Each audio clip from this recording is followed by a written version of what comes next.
अमरपुर गांव में एक बड़ा ही घमंडी मूर्तिकार रहता था।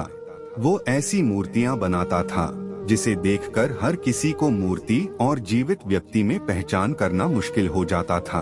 अपनी इसी कला के कारण दूर दूर के सभी गांव में वह बहुत प्रसिद्ध था। लोग उसकी मूर्ति कला के कायल थे, इसीलिए उस मूर्तिकार को अपनी कला पर बड़ा घमंड था।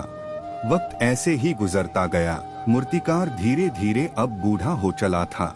उसे यह सोचकर बड़ी चिंता होती थी कि वह ज्यादा समय तक जीवित नहीं रह पाएगा।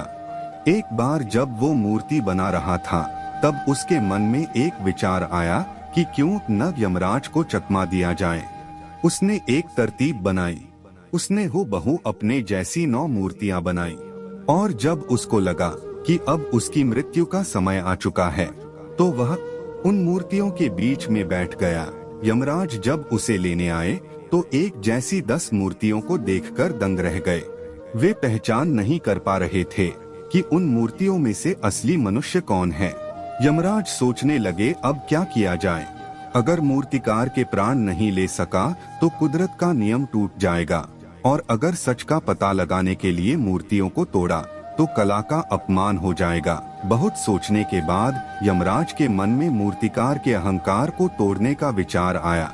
उसने मूर्तियों को देखते हुए कहा, मूर्तियां तो वाकई बहुत सुंदर बनी हैं, लेकिन इन मूर्तियों में एक कमी है।